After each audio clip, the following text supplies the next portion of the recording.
বাঙালি খানায় সবাইকে স্বাগত জানাই। আপনারা তো অনেকভাবে আলুর দম রান্না করে খেয়েছেন। একবার আমার মতন করে সহজ পদ্ধতিতে আপনিও শিখে নিতে পারবেন ছোট ছোট টিপস সহ। তবে খেতে কিন্তু এতটাই সুস্বাদু হয়েছিল, আপনি একবার রান্না করলে বারবার রান্না করবেন। তবে আমি আজকে এখানে নিরামিষ আলুর দম কীভাবে রান্না করলাম এত তেল কম মশলা দিয়ে, চলুন সেটা একবার দেখে নেওয়া যাক ভিডিওর মাধ্যমে। আশা করছি আজকের ভিডিওটি আপনাদের ভালো লাগবে। সকল বন্ধুদের কাছে অনুরোধ করছি সম্পূর্ণ ভিডিওটি দেখার। বাঙালি রান্নার ঘরোয়া উপকরণ দিয়ে আপনাদের যদি রান্নাগুলো পছন্দ হয় তাহলে চ্যানেলটি সাবস্ক্রাইব করে দিয়ে পাশে থাকবেন। পাশে থাকা বেলটি বাজিয়ে দেবেন, নইলে নিত্য নতুন রান্নার নোটিফিকেশন পাবেন না। আজকে রান্না করব আমি আলুর দম। দেখুন তো এটা চিনতে পারি নাকি আলু না নিকুতি। এখানে আমি বেশ কিছুটা ছোট আলু নিয়ে নিয়েছি। আলুগুলোকে এ পর্যায়ে আমি বেশ পরিষ্কার করে ধুয়ে রেখেছি। বেশ কিছুটা জল এবং অল্প করে নুন দিয়ে আলুগুলোকে সেদ্ধ করে নেব। আমি প্রেসার কুকারে একটা হুইসেল দিয়ে নিয়েছি। 10 মিনিটের জন্য স্ট্যান্ডিং টাইম দিয়েছিলাম। 10 মিনিট পরে প্রেসার কুকার থেকে আলুগুলো বের করে সম্পূর্ণ আলুগুলোর খোসা পরিষ্কার করে নিতে হবে।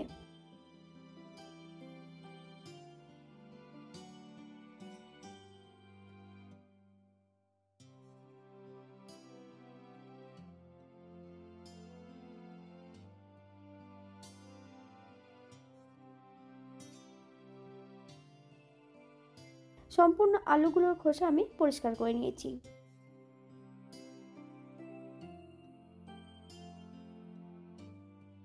একটা কড়াইতে বেশ কিছুটা সর্ষের তেল অ্যাড করব। হাফ চামচ লবণ, হাফ চামচ হলুদ গুঁড়ো, হাফ চামচ কাশ্মীরি লঙ্কার গুঁড়ো। সম্পূর্ণ আলুগুলো বেশ ভালো করে ভেজে নিতে হবে। তবে আপনারা আপনাদের পছন্দ মতন আলুগুলো ভেজে নিতে পারেন।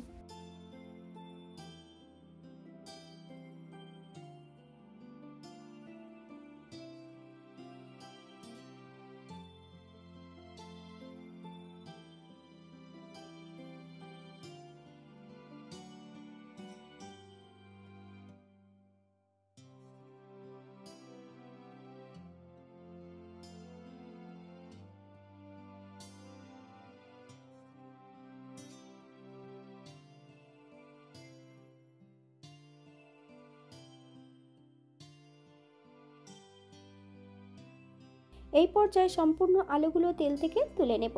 আপনারা এর থেকে কম বেশি ভেজে নিতে পারেন।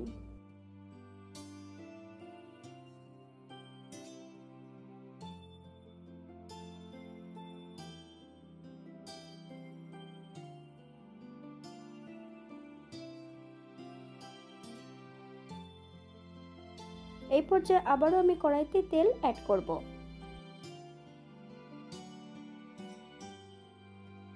ফোড়নে রেখেছি সাদা জিরে, একটা তেজপাতা। ফোড়নটা হওয়ার জন্য 30 সেকেন্ড সময় দিতে হবে।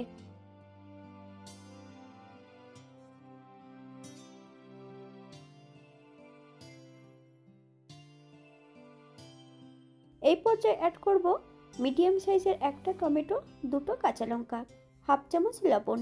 আপনার স্বাদ অনুসারে লবণটা অ্যাড করবেন। টমেটো থেকে যতক্ষণ কাঁচা গন্ধ বেরোবে ততক্ষণ বেশ ভালো করে ভেজে নিতে হবে।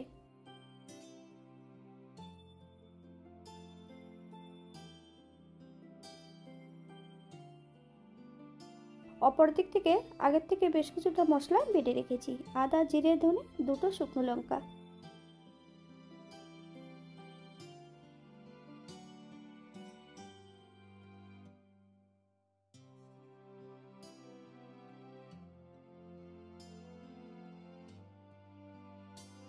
বাটা মশলার মধ্যে বেশ কিছুটা গুঁড়ো মশলা অ্যাড করব। হাফ চামচ কাশ্মীরি লঙ্কার গুঁড়ো, হাফ চামচ হলুদ গুঁড়ো, 1 চামচ কাঁচা সর্ষের তেল। বেশ মশলাটা ভালো করে মিশিয়ে নিতে হবে।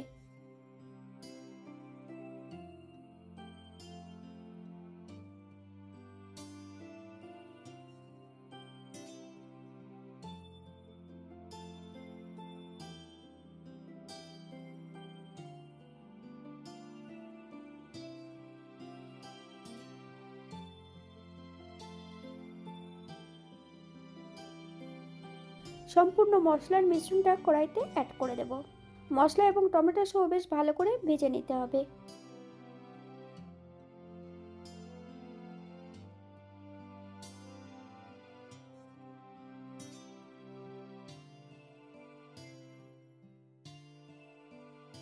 এই পর্যায়ে অ্যাড করব মশলা ধোয়া বাটি থেকে সামান্য একটু জল। মিডিয়াম আঁচে বেশ ভালো করে মশলাটা কষিয়ে নিতে হবে, অথবা মশলা থেকে যতক্ষণ তেল না ছাড়ছে ততক্ষণ বেশ ভালো করে মশলাটা কষিয়ে নিতে হবে।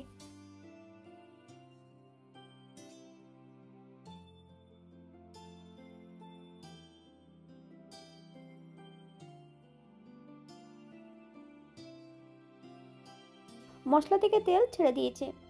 এই পর্যায়ে অ্যাড করব ভেজে রাখা সম্পূর্ণ আলুগুলো, দুটো কাঁচা লঙ্কা। আপনারা যদি পছন্দ করেন তাহলে লঙ্কার পরিমাণে বাড়িয়ে দিতে পারেন। মিডিয়াম আঁচে আলু ও মশলা সহ বেশ ভালো করে কষিয়ে নেব।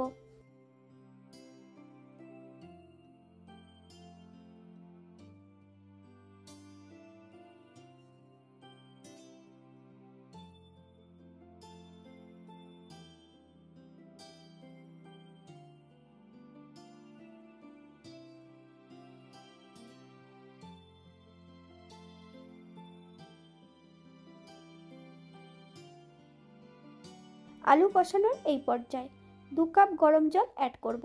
আপনাদের যতটা গ্রেভির প্রয়োজন আপনারা ততটা জল অ্যাড করতে পারেন, তবে আপনারা একবার লবণটা চেক করে নেবেন।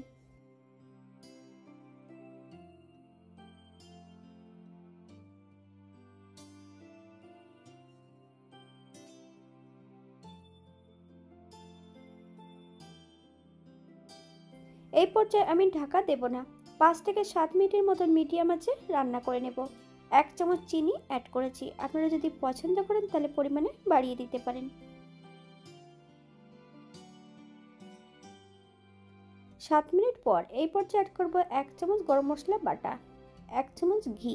আপনারা যদি পছন্দ করেন তাহলে পরিমাণে বাড়িয়ে দিতে পারেন। গ্যাসের ফ্লেমটা অফ করে দিয়ে 5 মিনিটের জন্য স্ট্যান্ডিং টাইম দেব, তারপর সার্ভ করব।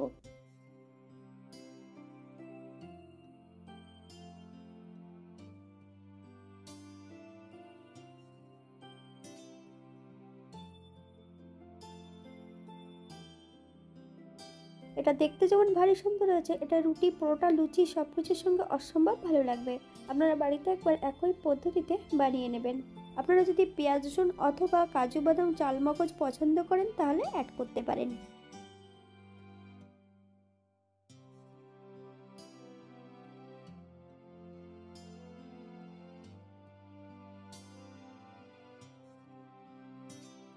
আজকের ভিডিওটি এই পর্যন্ত। সবাই সুস্থ থাকবেন, ভালো থাকবেন। অন্যদিন নতুন রেসিপি নিয়ে আপনাদের সামনে আবার আমি হাজির হব। নতুন ও পুরনো সকল বন্ধুদের অসংখ্য ধন্যবাদ ভিডিওটি দেখার জন্য। হাতে যদি সময় থাকে তাহলে একটা লাইক, কমেন্ট, শেয়ার করবেন।